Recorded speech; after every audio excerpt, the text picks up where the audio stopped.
For most of the 20th century, scientists told a simple story about Neanderthals.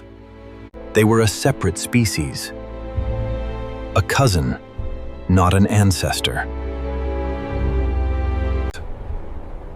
They appeared in Europe and Asia over 400,000 years ago. Survived the harshest ice ages on the planet.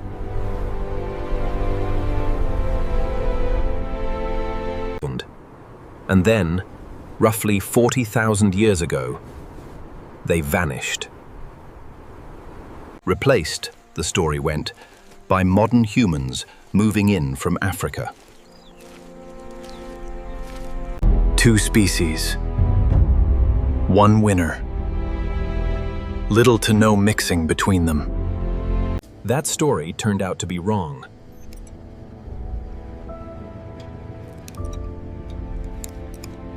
And the proof wasn't found in a bone's shape or a skull's size.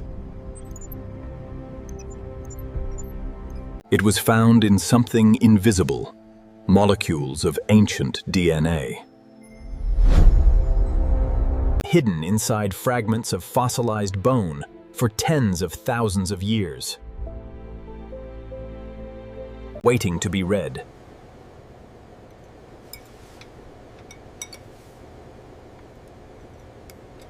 This is the story of how scientists proved that many of us alive today carry Neanderthal DNA, and how that discovery upended everything we thought we knew.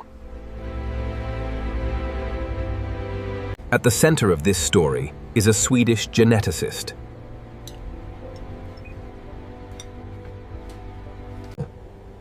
For decades, pursued something in many scientists considered nearly impossible. Recovering usable genetic material from ancient bone. DNA doesn't preserve well. It breaks down over time. Into tiny, damaged fragments.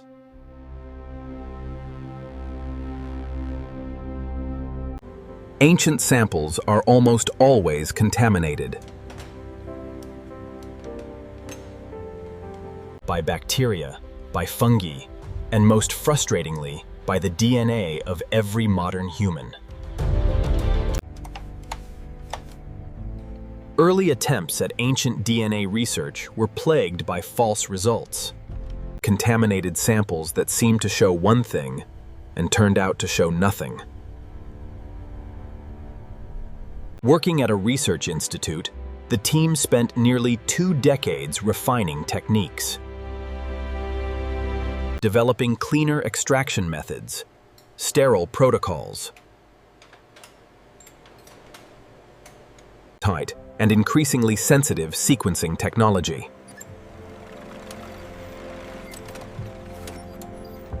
It was slow, painstaking, unglamorous work. But it was building towards something extraordinary. In 2010, that work paid off. Oase's team published the first draft sequence of the entire Neanderthal genome, reconstructed primarily from bone fragments recovered at a cave in Croatia. For the first time in history, scientists had a genetic blueprint of an extinct human species, entire and readable.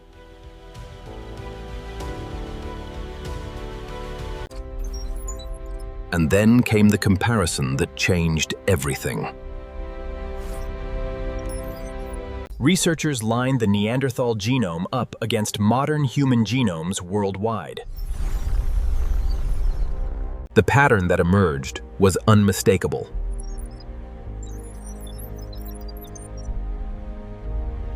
People with African ancestry showed almost no Neanderthal DNA. But populations from Europe, Asia, and beyond carried somewhere between 1 and 2% Neanderthal DNA.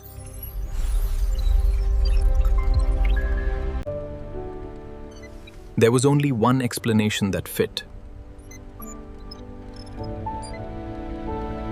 At some point, tens of thousands of years ago, modern humans leaving Africa encountered Neanderthals living across Eurasia. And they didn't just encounter them, they interbred with them. Scientists now place this window at roughly 5,000 to 6,000 years ago. Around the same period, our species was spreading out of Africa. The old story, Hadley, of two species simply replacing one another times, was incomplete. The real story was messier, more intimate, and far more interesting. For a period of time, our species and theirs lived close enough to have children together. And the descendants of those unions are still here. Walking around, carrying a small, permanent trace of a species we thought had vanished. But the story didn't stop there.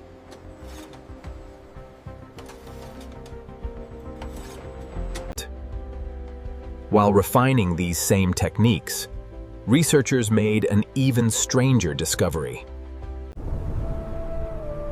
In a cave deep in the mountains of Siberia, scientists recovered a single tiny fragment, a fingertip bone. When they sequenced its DNA, it didn't match Neanderthals. It didn't match modern humans either.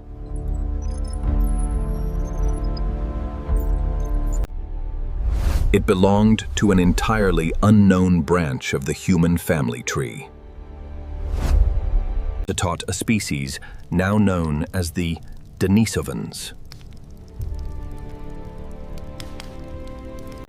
Like the Neanderthals, the Denisovans left a genetic legacy in living populations. Certain groups carry a striking amount of Denisovan ancestry. In some island populations, as much as 4 to 6% of their genome. The genetic evidence found physical confirmation too.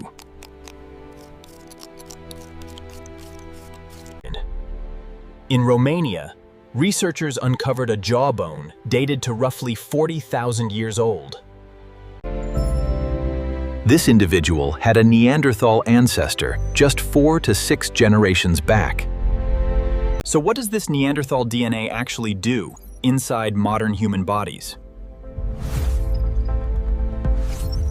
Researchers have linked inherited gene variants to immune response, skin, and hair traits. What's clear is this: Neanderthals didn't simply disappear 40,000 years ago. Somewhere in the DNA of most people reading this, there is a small, silent trace of another kind of human.